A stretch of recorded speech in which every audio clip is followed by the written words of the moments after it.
Hai teman-teman, di video kali ini saya akan cerita tentang pengalaman saya waktu pertama kali kena cedera sobek meniskus sampai saya selesai operasi dan pulang dari rumah sakit. Nah, semoga sharingnya bermanfaat, semoga berguna. Nah, di sini saya James TJ dan saya bisa bantu jelasin.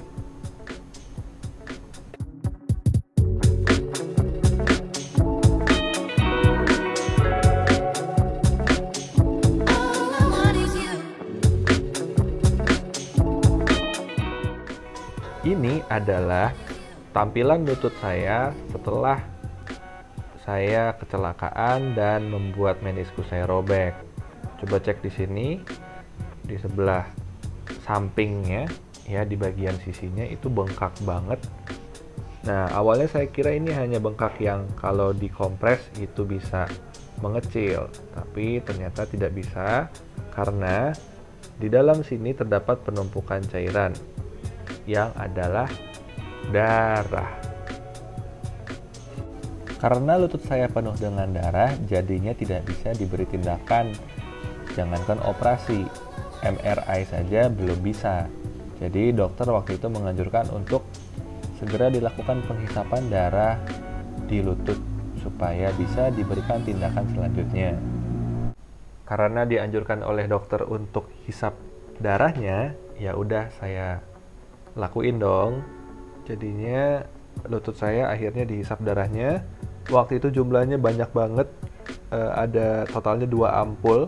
Jadi 2 kali hisap baru habis semua darahnya. Kemudian setelah itu dokter kasih saya obat anti inflamasi, ada antibiotik juga. Lalu saya diminta untuk rajin kompres, lalu nanti balik lagi ke dokternya untuk ada pemeriksaan fisik. Nah, setelah minum obat dan juga kompres selama 2 minggu, kemudian saya balik lagi ke dokternya.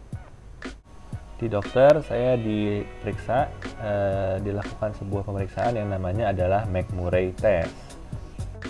Nah, tesnya kurang lebih kayak gini, jadi lututnya itu diputar-putar, dipelintir-pelintir, ditekuk-tekuk. Nah, dicari deh tuh, ada abnormalitas apa yang ada di lutut saya. Termasuk waktu itu saya ditanyakan apakah ada gerakan tertentu yang membuat saya merasa sakit banget dan tidak nyaman. Akhirnya ketemulah satu dugaan, yaitu kemungkinan saja ada meniskus yang sobek. Nah, dari situ deh baru akhirnya saya dianjurkan untuk MRI, jadi untuk periksa, difoto dalam lututnya sehingga ketahuan itu dalamnya sebetulnya terjadi kerusakan apa. Nah, setelah saya selesai MRI, saya dapat hasil seperti ini. Nah, di sini kalau dicek, kalau teman-teman lihat bahasanya emang agak nggak familiar atau nggak awam, karena ini bahasanya kedokteran. Tapi waktu itu saya dijelasin di bagian bawah sini, pada bagian kesan itu saya dikasih tunjuk bahwa saya ngalamin ada sobek meniskus bagian lateral, bagian sisi luar, itu grade-nya adalah 2C. Kemudian saya juga ngalamin sobek meniskus di bagian dalam atau medial, itu grade 2A. Nah, plus satu lagi itu adalah ada kecurigaan bahwa saya juga kena cedera di bagian ACL atau ACL ini ya. Nah, ini yang kemarin sempat bikin saya parno nih, dan emang jadinya dokternya menyarankan untuk mendingan operasi aja atau istilahnya rekonstruksi meniskus. Akhirnya saya dioperasi di Rumah Sakit Prajurit Angkatan Darat Gatot Subroto, itu di daerah Senen. Nah, ini adalah tampilan lutut saya sebelum operasi. Jadi ini persis H-1. Nah, ini kalau dilihat ada kayak bekas daerah yang tidak ada rambutnya. Ini karena waktu dihisap dulu bagian bulu-bulunya memang harus dibersihkan. Nah, ini jadi adalah tepat hari -1 sebelum operasi. Nah, untuk video pengalaman operasi terpisah ya. Monggo dicek, ada di YouTube saya. ini adalah gambar thumbnailnya. Jadi monggo kalau misalnya mau lihat lebih detail tentang teknis operasinya, langsung ke sana aja. Singkat cerita, ya operasinya berjalan lancar karena saya udah pelajarin dahulu tentang mekanisme operasinya, dan saya juga emang pada dasarnya orang yang kayaknya tabah aja deh sama rasa sakit. Jadinya ya nggak ada masalah sih selama operasinya. Ini adalah tampilan lutut saya pasca operasi. Rasa sakitnya belum muncul karena obat biusnya masih bekerja dengan sangat baik. Nah, ini foto saya waktu itu habis operasi, kucel banget. Ya, mukanya masih happy-happy aja karena emang masih belum ngerasain sakit apa-apa nih di lutut. Nah, ini adalah persis waktu sore harinya saya operasi dan saya difotoin sama ibu saya. Gimana rasanya waktu obat biusnya habis?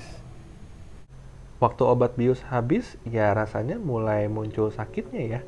Rasanya panas banget, terus agak linu-linu, agak kayak pegel gitu, dan kakinya nggak bisa diangkat.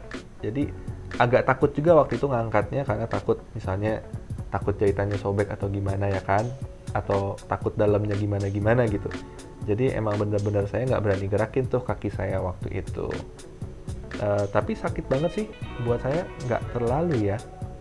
Kenapa bisa nggak terlalu sakit? Ya mungkin karena waktu itu saya dapat surat cinta kali ya sebelum operasi. Jadi dari pacar saya waktu itu ngasih support banget kan. Mungkin jadinya ada kayak hormon dopamin kali keluar banget, dan akhirnya jadi nyeri-nyerinya sedap aja gitu. Ya anyway, itu intermezzo ya, percaya nggak percaya sih. Satu pengalaman yang paling nyebelin itu adalah ketika setelah operasi pun itu ternyata saya alerginya malah kambuh. Saya memang ada riwayat alergi terhadap obat pereda nyeri.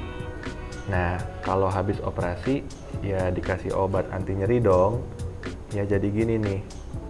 Ini gambar tangan saya yang lebih terang, kelihatan kan ada bintik-bintik merahnya. Ini setelah saya minum obat pereda nyeri yang golongannya sama kayak ibuprofen. Efeknya sampai ekstrim banget. Lihat deh, tuh muka saya juga sampai jadi bengkak dan merah-merah semua, kayak habis ditonjok. Nah, ya ini pokoknya harus waspada juga sih, terutama buat teman-teman yang memang punya alergi obat. Itu harus diinformasiin tuh sebelum operasi. Padahal ini aja saya kena cek dulu sebelum operasi, tapi tetap kena juga. Setelah apes alergi saya, jadinya sih memang setiap kali mau ngasih obat, saya juga jadi rutin untuk di skin test ya, karena dampaknya lumayan parah juga tuh. Saya juga jadi ketunda pulangnya gara-gara alergi tadi. At the end of the story sih ya udah selesai alerginya, terus dipantau udah baik-baik aja, ya boleh pulang. Tapi ya saya wajib pakai tongkat dan wajib tidak boleh napak dulu kakinya sampai waktu yang ditentukan. Jadi ya ini sih cerita dari awal perjalanan operasi sampai pulang dari rumah sakit setelah operasi.